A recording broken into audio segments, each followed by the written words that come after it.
Good morning po mga kapatid. Welcome to Everyday God. So life feels haphazard.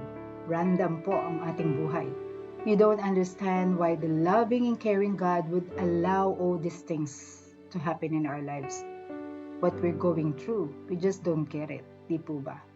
So this morning, we're going to learn from one of the most famous verse and actually listed as one of the top 10 Bible verses, even in the Philippines.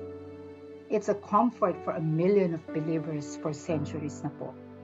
And oftentimes, I repeated it to myself during my dark moments. So we will look into the light and truth of this Word of God, and it's taken from Romans chapter 8, verse 28. It says, "And we know that in all things work together for good to those who love the Lord and who have been called for His purpose." It is an important verse mga kapatid because not all things are good. To say that all things are good are also an incorrect way of perspective. But the Lord meant those things happening to our lives to work together for the good of each and every one of us. So dito sa verse na to in Romans 8:28, it shows the steady hand of a caring God.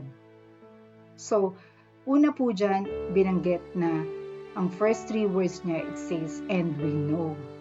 So, if we hear that "and we know," it means there is certainty. There's a ring of definiteness on those three words when Paul wrote this chapter.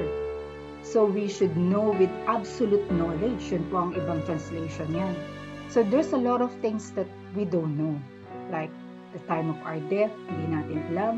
What will happen tomorrow, or why God allow all these things to happen in our lives, yung timing of our sufferings, a lot of things we don't know. But this is one thing that we have to certainly know, that God loves and cares for us, and especially that we do not see Him. So it's important that we know it. We should never abandon what we know because of what we don't know. We should not be a doubting Christian. Yun bang we always say, "Oh, I hope so, God will help me," or "maybe God will provide." We should not be like that. Because this verse is actually giving us the certainty that God has a steady hand in caring for all of us. So another thing po dyan ay it says, "and we know that in all things work together." So, di po ba pag sinabing all things, it means comprehensive. But all things didn't say na it's only always good. And it didn't also say that it's always comfortable. But I can't think of any statement po that brings more confidence and assurance other than these words na binanggit ni Lord sa Romans 8:28. It didn't say that all things happening to us is for our good. But the main point po dito is nothing beyond the overarching scope of God's care ang mangyayari po sa ating buhay. So lagi pong nasa likod si Lord sa lahat ng pangyayari ng ating buhay. So tingnan din po natin, ano ba ang kasama pag sinabing all things work together? So kung babalikan po natin sa Romans 8, yung chapter 17, it also says, "even if we suffer, we also take share to the glory of the Lord." So it can be suffering, can be happiness, can be joy, can be adversity, and it can also be prosperity. But the main point here is that the goodness or the sufferings that we experience in life is not on its own, because we have the God that is always behind us. He is the prime mover of all these things that's happening to us. Alam na niya ang nangyayari sa ating buhay. And He assured us that in everything that is happening in our lives, He worked it together for our good. And it's on an ongoing basis. He directs our path po, mga kapatid. And another thing there is, "and we know that all things work together for the good." So, makikita natin na it says, all things will fit together.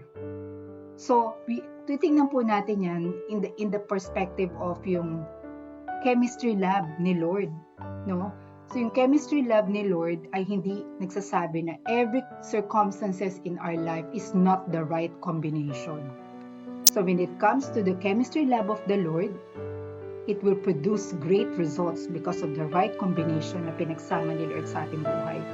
So for example, pagkakain po tayo ng mangga at nilagyan po natin ito ng asin, which is sodium chloride is just like a poison, but it brings out the flavor, di po ba? So life is horrible. Life is evil. Even if we mix it with goodness or evil, but pag tinignan natin yan on the chemistry lab perspective ni Lord, it actually brings healing. It brings joy. It is helpful, di po ba? And it produces patience or perseverance. So, and we know that all things work together for the good.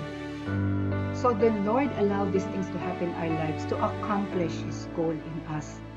He didn't say that all things work together for our comfort or for adversity. God is always working toward yung supreme goodness niya sa ating buhay, on how God defines what is good in our lives based on His definition.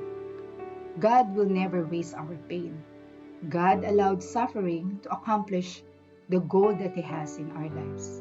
And He used the affliction na sinasuffer natin and even the trials that we are actually experiencing for our good. And He is slowly conforming us more to the likeness of His Son, Jesus Christ. And the last thing there po sa verse na yan is there is also a condition. Kanino po ba ang privilege na ito?